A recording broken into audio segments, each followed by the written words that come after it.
Okay, I think this is working this time. I tried to make a video and was talking away and noticed that it wasn't actually filming. So it's my new laptop. I still haven't really learned it. But today, what I want to talk about is kind of a new project that is emerging for me and 3 other third-degree Wiccans. One of our friends, a dear friend, is a Gardnerian 3rd degree. And the other 3 of us are Blue Star 3rd degrees. And we've been kind of, circling around doing a new project. And it appears that now is the time to do that.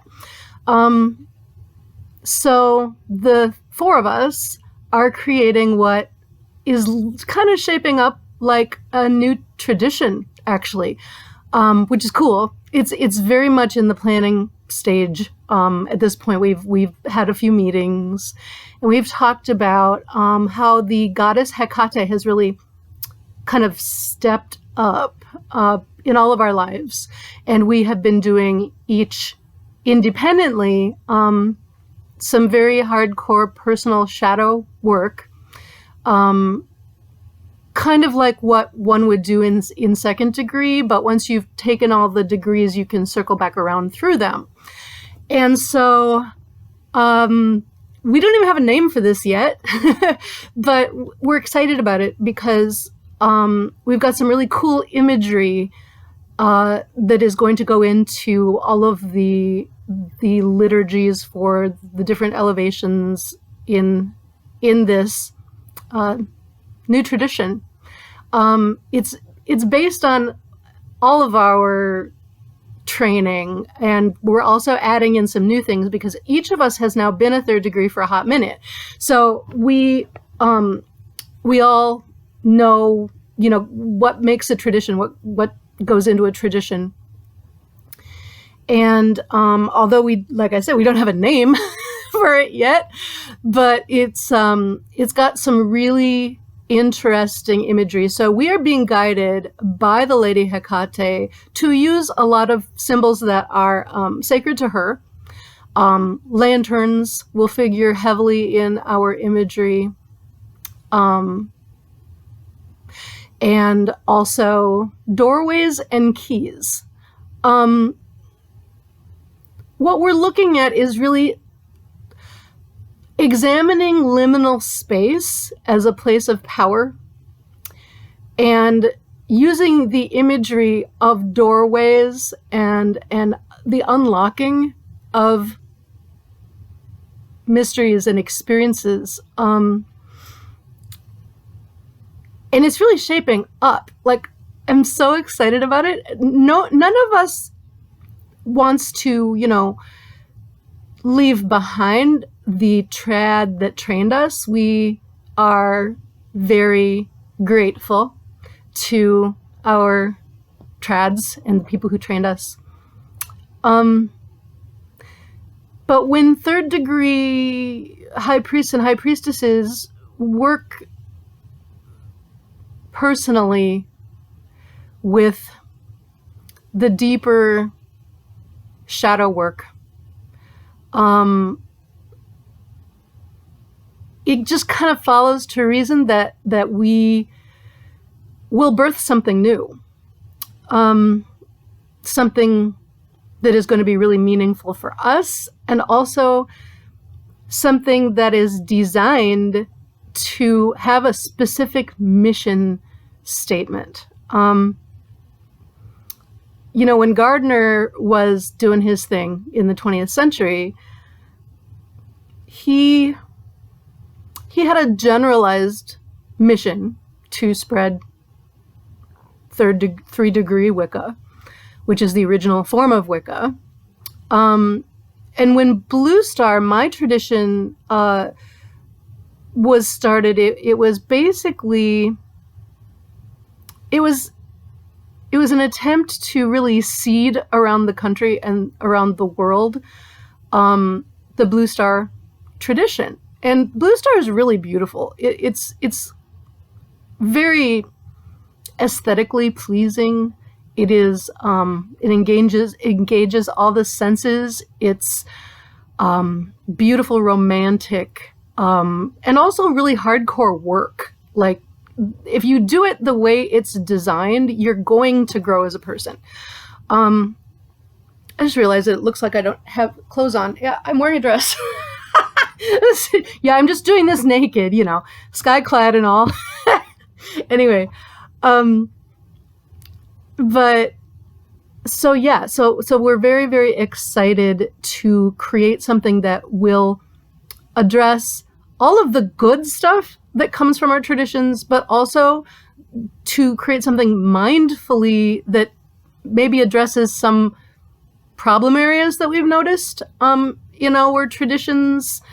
One thing in Blue Star that has reared its head many times is accountability. Because Blue Star is not centrally led, we have coven autonomy. So there is no leader of Blue Star.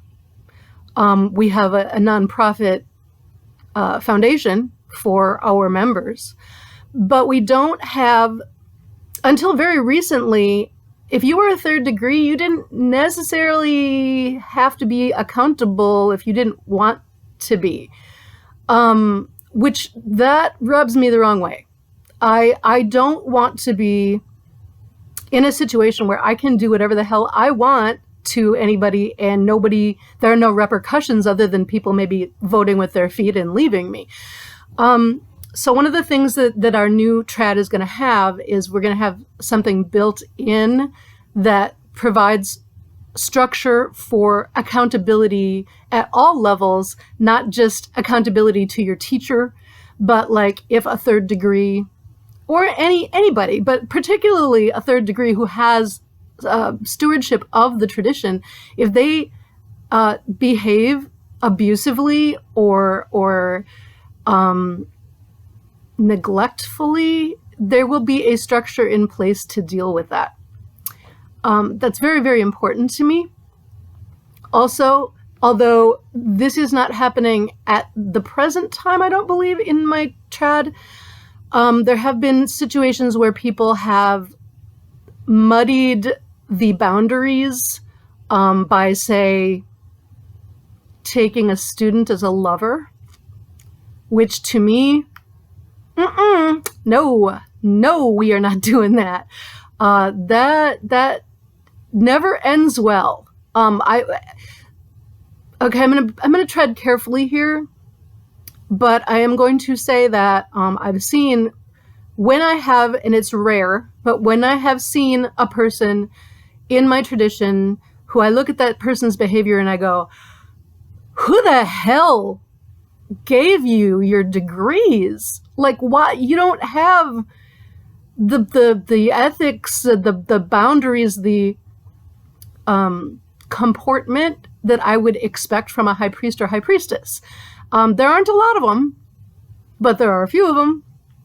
And I want to see that addressed. I want to have firm, clearly stated bylaws, clearly stated parameters of behavior that a person has to exhibit in order to remain in good standing.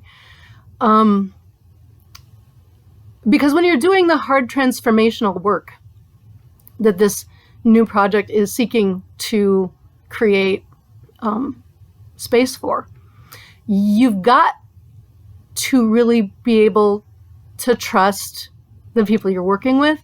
And I know we do this a lot. Perfect love and perfect trust. Okay, yeah, but what does that mean? There's a specific meaning to perfect love and perfect trust that if you're not an initiate, you don't have that definition. Okay, you know what the words perfect love and perfect trust mean in general, but you don't have the definition unless you're an initiate. But even those who have that definition, who should have that definition, sometimes don't walk their talk. They sometimes aren't super ethical, and also they expect things from their students that they don't expect from themselves. Okay, I'm never ever gonna ask a student of mine to do something that I wouldn't do or haven't done. I'm not gonna hold them to be accountable in a way that I myself am not accountable. And so, yeah. We've also seen sometimes in pagan groups some unhealthy use of alcohol sometimes. Because we're all about the feasting, and we're all about, it's written into our liturgies that we do the great rite and the simple feast and the libation, where we drink, the wine or the mead or whatever it is we have, and then we share the cakes as part of our liturgies. But I don't want to see people overindulging in a religious setting, okay? That bugs me. And it doesn't help people feel safe either. If somebody is out of control, intoxicated, how are you going to respect them as your teacher? You know what I mean? So at any rate, that's what I'm talking about today. In the next year to 2 years, the four of us are going to be creating this really cool thing. And we are going to develop it, watch it grow, walk with the Lady Hecate and her consorts, whoever they may be. We have paired Hecate a lot of times with Hades, and she loved to work together. But we're also going to be working with different gods and goddesses, not just Hecate, but she is the overseer. She is the one who is guiding us. And that, I'm going to be honest, I feel kind of special. Like when a divine being goes, hey, I want you to do this thing and birth this thing into the world. Wow, that's like me? You want me? I just think she is just the coolest divine being ever. But anyway, so that's what's going on, and I don't have a name for it yet. We don't have a name for it yet, but we're gonna let y'all know, I guess, when it's developed, and it's very exciting. So for those who want to do that deep work, you know what I mean? That's what this is going to be for. This is not going to be for people who just really want a coven. You know what I mean? Because there's plenty of those. And we can point you in those directions. If you want to have some place to celebrate the Sabbats and bring potato salad and say, blessed be, there's plenty of that. And it's all good stuff, all of it. But this is likely to appeal to people who are not newcomers to the craft. Of course, we might take the occasional talented newbie, sure. Particularly people who have some sort of spiritual training, say they have done work in shamanism, say they are an energy healer. That would definitely work really well with what we're doing. But yeah, so anyway, new trad, yay! New relationship with an ancient titaness, yay! All these good things happening. So anyway, that's my little thing today that I wanted to talk with you about. So yeah. Everybody stay safe, everybody stay healthy, and may you be blessed. Alrighty.